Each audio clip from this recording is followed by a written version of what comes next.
NaMo Narayan. The ancient Indian astrologer में आपका स्वागत है। हम आज आपके समक्ष गणितज्ञ होने का व इंजीनियरिंग में जाने का एक विशेष योग लेकर आपके समक्ष आए हैं और हम आज वो ऐसे योग पर चर्चा करेंगे जो विशेषतया तो मुख्य रूप से आधारित तो गणितज्ञ होने पर है, लेकिन दिशा तो गणित में अगर आप तेज होंगे, यदि आपकी मैथमेटिक्स तेज होगी, यदि आप मैथ में बहुत अच्छे होंगे, तभी तो आप इंजीनियर बन सकते हैं, तभी आईआईटी क्रैक कर सकते हैं। आईआईटी जेई जो आजकल है ना, आईआईटी जेई में जाने के लिए आप तभी उसे एलिजिबल हो सकते हैं। तो हम अपने दर्शक दीर्घा ज्योतिष बंधुओं से ये कहेंगे कि अपने यजमानों की कुंडली में, अपने साथियों की कुंडली में, अपने यजमानों, अपने भाइयों की कुंडली में वो ये देखें कि जो आज हम चर्चा करने जा रहे हैं यह योग है, अथवा थोड़ा सा अपने विवेक का भी प्रयोग करें। देखिए, हम जो बात कह रहे हैं वह इस श्लोक में तो है ही है, परंतु उसके साथ साथ मच्छिका स्थानीय मच्छिका मत चलिए, थोड़ा सा अपने विवेक और अपने कॉन्शियसनेस से भी सोचिएगा, थोड़ा तर्क करिएगा, बिल्कुल आप तर्क करिएगा और उस तर्क में भी उस कसौटी को उतारिएगा। इस श्लोक के साथ साथ उन विवेक का यदि आप प्रयोग करेंगे तो जरूर हमारा श्लोक और आज हम जो चर्चा करेंगे उससे आप कॉम्बिनेशन बना के बढ़िया से कुंडली देख के बता सकते हैं कि आपका बेटा आईआईटी क्रैक करेगा कि नहीं करेगा। ठीक है, आइए हम आपको बताते हैं कि गणितज्ञ होने का और इंजीनियरिंग की ओर रास्ता बनाने वाला कौन सा योग है, वह योग क्या है। इस पर पहले हम आपको श्लोक से सुनाएंगे, जैसा कि हम अक्सर करते हैं कि पहले इस श्लोक पर चर्चा करेंगे, फिर उस श्लोक की व्याख्या करेंगे, फिर हम आपको बताएंगे और कई पॉइंट हमने नीचे भी लिख रखा है वो भी बताएंगे कि किन किन कॉम्बिनेशन से आईआईटी में जाने का योग बनता है। केंद्र त्रिकोणे जीवे शुक्रे सोच्चम गते यदि वाग भाव पेंदु पुत्रम व गणितज्ञो भवे नरः। देखिए, यहां पर साफ साफ लिख दिया है, इसका अर्थ हमने यहां बनाया है। केंद्र त्रिकोण 1 5 1 4 5 7 10 9, ये 1 4 5 7 9 10, ये केंद्र त्रिकोण हो गया। साथ में 2 दूसरा भाव है, तो उसके लिए लिखा है वाग भाव पेंदु पुत्रम। वाग भाव किसे कहते हैं? वाणी का भाव कहते हैं, द्वितीय भाव। जी हां, इसलिए मैंने लिख दिया है। देखिए, इसका अर्थ है कि 1 2 4 5 7 9 10 में बृहस्पति हो, शुक्र हो, उच्च का हो या बुध उच्च का हो या स्वग्रही हो। जी हां, यहां वाग भाव तो हो गया वाणी का पे इंदुपुत्रम, ठीक है, बुध को कहा गया है। और गणितज्ञो भवेन्नरः, ऐसे जातक गणितज्ञ होते हैं। इंदुपुत्र किसे कहा गया? चंद्रमा का पुत्र बुध को कहा गया। ठीक है, अब आज हमने आपको स्पष्ट किया कि यदि 1 2 4 5 7 9 10 में बृहस्पति हो, शुक्र उच्च का हो या बुध उच्च का हो या स्वग्रही हो, तो जातक, देखिए शुक्र भी उच्च का स्वग्रही यहां लिखा हुआ है ना, जीवे शुक्रे सो या ये स्पष्ट देखिएगा, सोच्चम स्वोच्चम, सो यानी स्वग्रही हो, स्वोच्चम या उच्च का हो, दोनों बात है।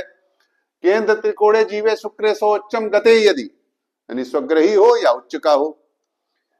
वाग भाव पेंदु, ठीक है। अब गणितज्ञो भवेन्नरः, गणितज्ञो शब्द है, गणितज्ञो भवेन्नरः यानी गणितज्ञ होता है। अब गणितज्ञ होगा तभी वो इंजीनियरिंग क्रैक कर सकेगा। हमने अर्थ भी लिख दिया है, उतार लीजिए, आप लिख सकते हैं। दूसरा श्लोक हमने और लिखा है, केंद्रे बुधे वाग धिपे, केंद्रे बुधे वाग धिपे बलाढ्य। केंद्रे बुधे यानी केंद्र में बुध हो और वाग धिपे, वाग बने भी हमने आपको बताया, वाग भाव किसे कहते हैं?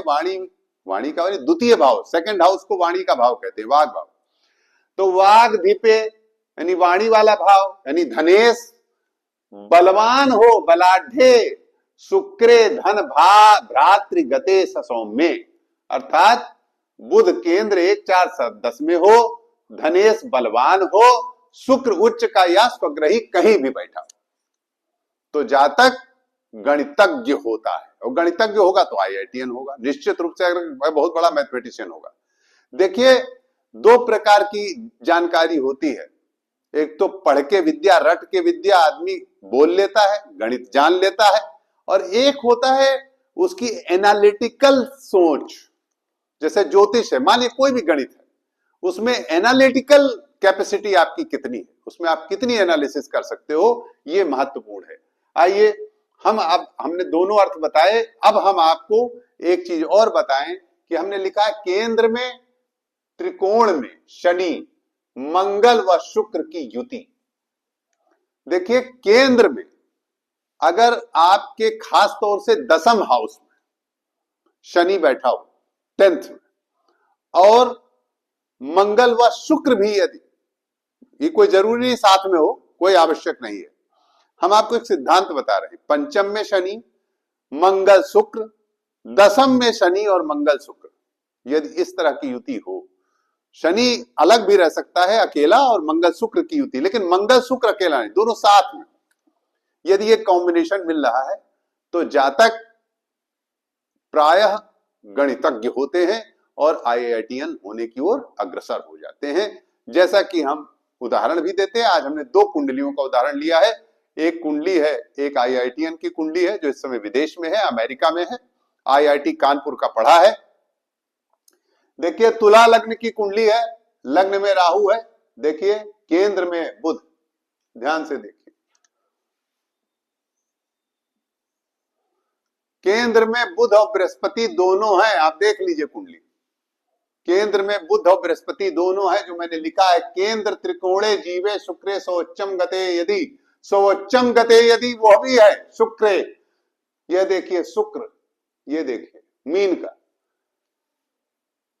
यानी केंद्रीय बुधे, यहां जो लिखा है बृहस्पति हो शुक्र उच्च का कहीं भी, इसके लिए जीव के लिए, बृहस्पति के लिए तो कंडीशन है, शुक्र के लिए भी है, परंतु अगला जो श्लोक हमने लिखा है उसमें हमने ये लिखा है कि शुक्र के लिए ये नहीं जरूरी है, शुक्र के लिए आवश्यक नहीं, वो कहीं भी हो उच्च का, खास तौर से 6 12, ये मैं पहले बोल चुका हूं, मेरा शुक्र का वीडियो आप लोग देख चुके होंगे, जिसमें मैंने 6 और 12 स्थान पर शुक्र की बड़ी महत्ता बताई है, वो एक अलग बात है। आज हम आपको बताना चाहते हैं कि शुक्र उच्च का हो और बुध स्वग्रही हो, केंद्र में हो, और बृहस्पति भी केंद्र में हो। अगर नहीं भी स्वग्रही है कोई बात नहीं, केंद्र में हो, त्रिकोण में हो। देखिए, इस कंडीशन को, सारी कंडीशन ये आईआईटीएन फॉलो कर रहा है। बुध और बृहस्पति केंद्र में है, शुक्र उच्च का है, और शनि यहां पर 10th हाउस में बैठा हुआ है। इस जातक ने बिना किसी कोचिंग के आईआईटी क्रैक किया है। ठीक, आइए अब हम आपको बता दें, एक और जातक हैं, इनकी भी मैंने कुंडली ली है, मेरे यजमान भी हैं ये, इसी जैसे चैनल पे लोग कुंडलियां दिखाते हैं मुझे, और मेरी कुंडली, मेरे बारे में देख के लोग मुझे भेजते हैं अपनी अपनी जन्म पत्रिका, उसके आधार पर ही हमने एक जातक की कुंडली ली है जो आईआईटीएन है। और इस जातक की सिंह लग्न है, केंद्र में बृहस्पति और शनि, यहां देखिए केंद्र में बृहस्पति और शनि, ये देखिए मंगल और शुक्र एकादश भाव में। ठीक है, अब यहां केंद्र में बृहस्पति है और यहां बुध है एकादश भाव में शुक्र के साथ। अब ये जो बृहस्पति और शनि की यहां स्थिति है केंद्र में, यह जातक को उच्च स्तर का आईआईटीएन बना रही है, और बुध और शुक्र, मंगल शुक्र की युति और बुध की भी एकादश भाव में युति स्थिति। तो आज हम आपको ये समझाना चाह रहे हैं, थोड़ा सा हम विवेक भी लगाएंगे, ये नहीं कि अगर आपने लिख दिया तो वही श्लोक, इस श्लोक के साथ साथ हमने आपको बताया कि ये जो बुध है इसकी स्थिति कहां, ये देख रहा है 5th हाउस को, तो त्रिकोण पर दृष्टि हो, यानी हमने आप पिछले वीडियो में भी चर्चा की है कि हमारा जो 5वां हाउस है वो हमारे इनर टैलेंट का हाउस है। इनर टैलेंट माने हमारी प्रतिभा, जो मैं पिछले जन्म से हम लेकर आए हैं, वह प्रतिभा हमारा 5th हाउस है। तो पंचम भाव पर यदि बुध की दृष्टि है कहीं ना कहीं से, और बुध जो है या लग्न को बुध देख रहा है, देखिए दो चीजें हैं, लग्न को बुध देखे, पंचम हाउस को देखे, यानी कहीं ना कहीं से आपकी बुद्धि को, आपकी ऊर्जा शक्ति को, आपकी दिमागी ऊर्जा शक्ति को, शिक्षा को बुध यदि प्रभावित कर रहा है, बृहस्पति केंद्र में है, या बृहस्पति और शनि, मान लीजिए बृहस्पति केंद्र में नहीं है, कोई बात नहीं, मैं एक ऐसे आईआईटीएन की भी कुंडली जानता हूं जिसका बृहस्पति यहां पर बैठा है, यहां पर, यानी कुंभ लग्न की कुंडली है और बृहस्पति यहां बैठा है, कुंभ लग्न की कुंडली है, मैं केवल इतनी चर्चा करूंगा, बृहस्पति ये कुंभ लग्न है और बृहस्पति यहां बैठा है इस जगह पर, देखिए यहां बृहस्पति बैठा है और शनि इनके, हाँ ये है, यहां शनि बैठे हैं और ये इन्होंने, ये आईआईटीएन है। और उस समय जब अमेरिका में वो जो 11 दिसंबर का धमाका हुआ था, 11 सितंबर का, सॉरी दिसंबर नहीं, सितंबर का, 9 सितंबर का, जो भी सितंबर में, अब डेट मुझे अच्छी तरह याद नहीं है, जो वो धमाका हुआ था उस समय वो ये मतलब बच गए थे, ये उसके मुश्किल से 1 घंटा पहले उसी बिल्डिंग से निकले थे और ये आईआईटी से निकले हुए व्यक्ति। तो मेरा ये कहने का तात्पर्य है कि शनि और बृहस्पति उच्च का होना भले बाहर ही हो, कोई आवश्यक नहीं है कि वो केंद्र में ही हो। तो अब यहां कुछ हमें अपने विवेक का भी प्रयोग करना है, जैसे कि हम कई सिद्धांत बताते हैं आपको, तो उन सिद्धांतों के आधार पर थोड़ा विवेक लगाइए। तो हम ये कहेंगे कि बुध गणित का प्रतीक है, एनालिटिकल मैथमेटिक्स का प्रतीक है, इसलिए बुध का स्ट्रांग होना, जैसे इनका है शनि, तो यहां इनका बुध यहां बैठा, यहां बुध और यहां सूर्य है इनका, अब यहां बुध और सूर्य और शुक्र दोनों बैठे, बुध और शुक्र अब पंचम हाउस में त्रिकोण में बैठे। तो जातक ने, ये देखिए पंचम हाउस, यहां पर बुध और शुक्र बैठा है और यहां बृहस्पति बैठा है, बृहस्पति केंद्र में नहीं है लेकिन त्रिकोण में बुध और शुक्र हो गए, जैसा कि हमने दूसरे श्लोक में कहा है, ये केंद्रे बुधे वाग्धिपे बलाढ्ये शुक्रे धन भ्रातृ गते सौम्य, ध्यान दीजिएगा। इसलिए श्लोक तो कई हैं, पर उन श्लोकों को अगर हम लिखने लगेंगे तो पूरी लाइन श्लोक की ही भर जाएगी, लेकिन यहां हम विवेक का भी प्रयोग करेंगे। तो इसमें शनि क्या है? तकनीकी देवता है, तकनीकी ग्रह है, श्रम का देवता है, श्रम का ग्रह है। बुध एनालिटिकल मैथमेटिक्स का है, इसलिए हम यहां पर आपको जो बुध की प्रधानता बता रहे हैं, गणितज्ञ होने के लिए बुध बहुत आवश्यक है। अगर कुंडली में आप आईटी क्रैक करने वाले लड़के कुंडली देखिए तो पहले बुध को देखिए कि वो लग्न से, पंचम हाउस से, एकादश हाउस से संबंध बना रहा है कि नहीं, या 10th हाउस से, ये आप पहले देखिए। यदि ऐसा है तो निश्चित रूप से वह जातक गणितज्ञ है, उसमें क्षमता है, उसमें कैपेबिलिटी है कि वो आईआईटी क्रैक कर सकता है।